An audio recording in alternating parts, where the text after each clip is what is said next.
আমার কাছে হজ করার মতো পর্যাপ্ত টাকা ছিল না, কিন্তু আলহামদুলিল্লাহ তারপরও আল্লাহ রহমতে আমি হজ কমপ্লিট করে এসেছি। সময়টা প্রায় 2018। তখন হজের রেজিস্ট্রেশনের জন্য টাকা দিতে হতো। তো 30,000 টাকা রেজিস্ট্রেশন ফি দিলাম। তো ওই সময় আমি আবার গাড়ির ব্যবসা ছিল, ফ্রিল্যান্সিং করতাম। তো ইনশাল্লাহ ধারণা ছিল যে 2019 সাল নাগাদ হজ করতে যাওয়ার আগে ইনশাল্লাহ আমার টাকা ম্যানেজ হয়ে যাবে। তো হঠাৎ করে তখন টাকাগুলো ম্যানেজ করতে পারিনি। কিরকম? তো ফ্রিল্যান্সিং এর ইনকাম তো মোটামুটি ভালো, গাড়ির ব্যবসার ইনকামও ভালো। এখন মাঝখানে 6 মাস পরে আবার আরেকটা গাড়ির প্রপোজাল আসছে, পার্টনারশিপ।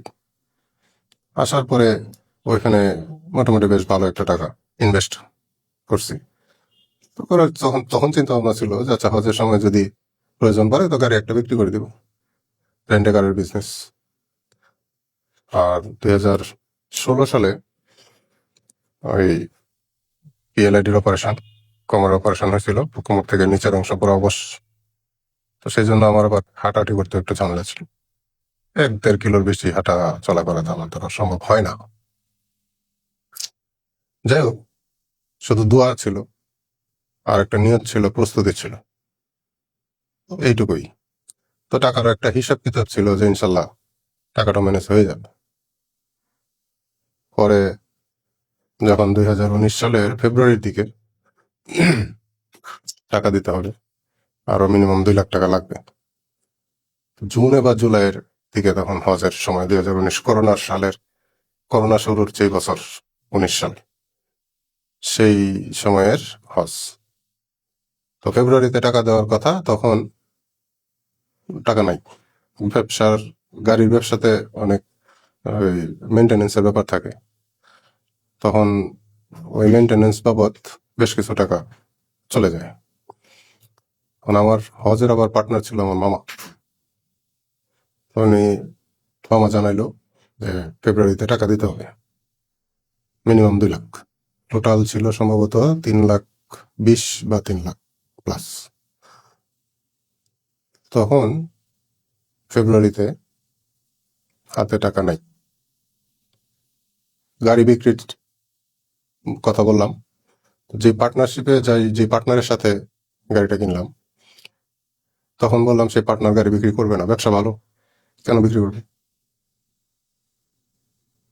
তারপরে আগের একটা গাড়ি আম্মা কিনে দিছিল, ওই গাড়িটাও বিক্রি করার চেষ্টা করলাম। তো এত কম সময়ে গাড়ি বিক্রি করা একটা টাপ। করা যায়, অনেক টাকা লেস দিয়ে করতে হয়, একটা ঝামেলা। পরে ফেব্রুয়ারিতে টাকা ম্যানেজ হয় নাই। আরো স্কোপ ছিল, আব্বা ডাক্তার ছিল, আম্মা প্রাইমারি স্কুলের হেডমিস্ট্রেস ছিল।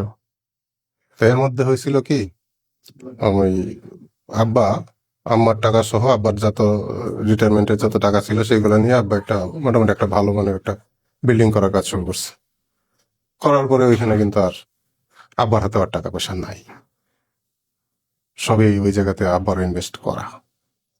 তো আমার তো আর এছাড়া আর অপশন তখন পাচ্ছিলাম না, কি করা যায়? তো আমার শুধু একটাই কাজ ছিল, সেটা হলো দেখি চেষ্টা করে হালাল পন্থায় টাকা পয়সা কিভাবে জোগাড় করা যায়। আরেকটা কাজ ছিল, সেটা হলো দোয়া করা। যতটুকু পারছি শুধু দোয়া করছি যে আল্লাহ আমার হজটা করার তৌফিক দান করো।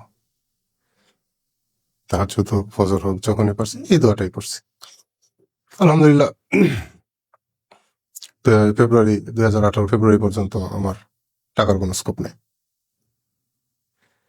তো গাড়ি, সরি, আরেকটা ব্যাপার হলো 2018 শেষ দিকে পিএলআইডির অপারেশনের কারণে আমি কিন্তু আবার বসে থাকতে পারি না। একটানা অনেক সময় বসে থাকতে হয় কাজ করতে গেলে, ওইটা পারি না পিঠের ব্যথার কারণে। তো আলটিমেটলি আউটসোর্সিংটা আমার ছাড়তে হয়েছে। এটা থাকলেও একটা টাকা পয়সা একটা ম্যানেজ করার সম্ভাবনা ছিল। তো কাজ করিটা আর টাকা পয়সা আর আসে না। যাই হোক,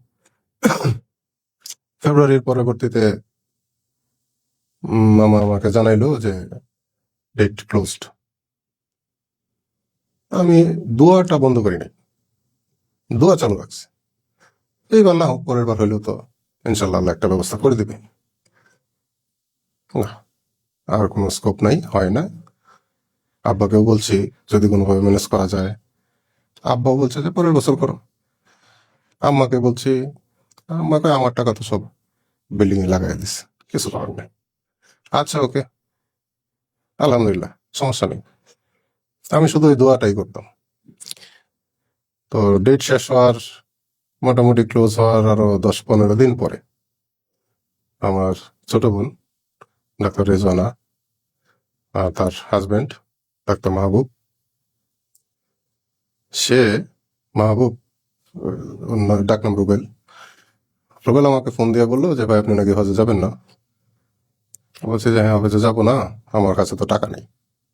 ম্যানেজ হওয়ার কথা ছিল, কোনো ওয়েতে আর টাকা পয়সা ম্যানেজ হয় নাই। তখন সে বললো যে আপনার বোনের 2 লাখ টাকার মতো স্টক আছে, আপনি ওইটা নিয়ে যান, পরবর্তীতে রিটার্ন দিলেই হবে। তখন আমি চিন্তা করলাম যে ধার কর্য করা, তাও আবার ছোট বোনের কাছ থেকে, না, যাবো না, বাদ দাও, এবার আর নাই গেলাম। রুবেল আবার ওই টাকাটা আম্মার কাছে পাঠাই দিল। পাঠাই দেওয়ার পরে আম্মা বলতেছে সমস্যা নাই, তুমি আমার কাছ থেকেই নাও, ও রুবেলের যেটা আছে সেটা আমি করে দেখবো না, না আমার কাছ থেকে দেওয়া দিলাম তোমাকে, বিষয়টা এরকম আর কি। একটু জোরাজোরি করলো, আচ্ছা ঠিক আছে, আলহামদুলিল্লাহ। তো টাকাটা লাস্ট মোমেন্টে এসে ম্যানেজ হইলো। তো আমি বললাম যে এখন টাকা নিয়ে লাভ নেই। লাভ নেই কি জন্য? যে ডেট আরো 10-15 দিন আগে শেষ, এখন আসলে যাওয়ার সম্ভাবনাটা খুবই কম। যদিও টাকার একটা ইয়ে আসছে, এখন যাওয়া যায় কিনা ওইটাও আর একটা বিষয়। তো মামাকে ফোন দিলাম, ফোন দিয়ে বললাম যে মামা, ডেট তো শেষ, তো কোনো বইয়ে যদি থাকে দেখো টাকা ম্যানেজ হয়েছে। তো মামা বললো যে না, আরো 7 দিন আগে কথা হয়েছে, সব বুকড হয়ে গেছে। আমি বলি, তা দেখো, তুমি তারপর ট্রাই করে দেখো একটা। বলে আচ্ছা দেখতেছি। ওই দিন রাত্রে আবার মামা জানাইলো যে হজ এজেন্সি থেকে বলে দিছে যে আর নিচ্ছে না, ওদের যে ইয়া ছিল এগুলা ক্লোজ। ঠিক আছে, আলহামদুলিল্লাহ, সমস্যা নেই। তার 2 দিন পরে আবার মামা আমাকে ফোন দিচ্ছে। ফোন দেওয়ার পরে মামা বললো যে একটা সিট খালি হয়েছে, যে লোক যাওয়ার কথা ছিল ওই লোকটা অসুস্থ, তার টাকাও দেওয়া, সবই দেওয়া ওকে, কিন্তু সে অসুস্থ, যেতে পারবে না, তো ওইটা তোমারে দিয়ে দিবে। আমি বললাম, ঠিক আছে, আলহামদুলিল্লাহ। পরে টাকা দিয়ে আসলাম, দিয়ে আসার পরে মোটামুটি অ্যারেঞ্জমেন্টটা হয়ে গেল। তারপরে আবার আরেকটা বিষয় হলো, ফেব্রুয়ারিতে তো আমার এই টাকাটা দেওয়া, জুনে বা জুলাইয়ের দিকে তখন সম্ভবত হজ। তো এর মাঝখানে বাদ বাকি টাকাটা আমি ইনশাল্লাহ ম্যানেজ করে ফেলছি, হজের টোটাল টাকাটা। এখন হজে যাওয়ার পরেও তো কিছু টাকা লাগবে, ওই টাকাটাও কিন্তু নাই। তো যখন আমি ফ্লাইটের উদ্দেশ্যে যাত্রা করি, তখন আমার পকেটে ছিল 5,000 টাকা। নাই, টাকা নাই, 5,000 টাকা পকেটে। সাথে আবার আব্বা, আম্মা, তার একটা ফ্রেন্ড ছিল। ওই ফ্রেন্ড এসে আবার একটা বললো যে, ওর নাম ছিল জালাল, এ বললো যে 5,000 টাকা রাখ, আমার জন্য কিছু জিনিস লাগলে এটা কিনে নিয়ে আসিস। তো ওই টাকাগুলাই আমার তখন সম্বল, এটা নিয়ে আমি যাচ্ছি হজে। হজ ক্যাম্পে যাওয়ার পরে আমার ছোট ভাই সিভিল ইঞ্জিনিয়ার, সে সম্ভবত 1,000 রিয়াল, 1,000 রিয়াল সে ম্যানেজ করে দিছে। আচ্ছা, তো এর মধ্যে কিন্তু আব্বা আম্মা কেউ কোনো টাকা পয়সা কোনো কিছু দেয় নাই। তো ছোট ভাই যখন এটা ম্যানেজ করে দিছে, আবার ছোট বোনও আরো 500-700 রিয়ালের মতন তারা ম্যানেজ করে দিচ্ছে। তো মোটামুটি 1500-2000 রিয়ালের মতন একটা অ্যারেঞ্জমেন্ট হয়েছে। আলহামদুলিল্লাহ হয়ে যাবে আশা করি। ওইখানে তার খরচ করার তেমন কিছু নাই, কেনাকাটা বাদ। তারপরে আব্বা বলল যে আরো 1,000 রিয়াল নিয়ে নাও, ওইটা পরে আব্বা আরো দিল। আলহামদুলিল্লাহ নাই জায়গা থেকে যাওয়ার সময় মোটামুটি 3,000-3,500 রিয়াল নিয়ে তারপরে ইনশাল্লাহ হজে গেছি। তো এই অ্যারেঞ্জমেন্টটা আসলে টোটালি আল্লাহ রহমত। আর হজের বিষয়টা আসলে টোটালি আমার ধারণা যে এটা আমাকে আল্লাহ পাঠাইছে, এটা আমার যাওয়ার কোনো ইয়াই ছিল না।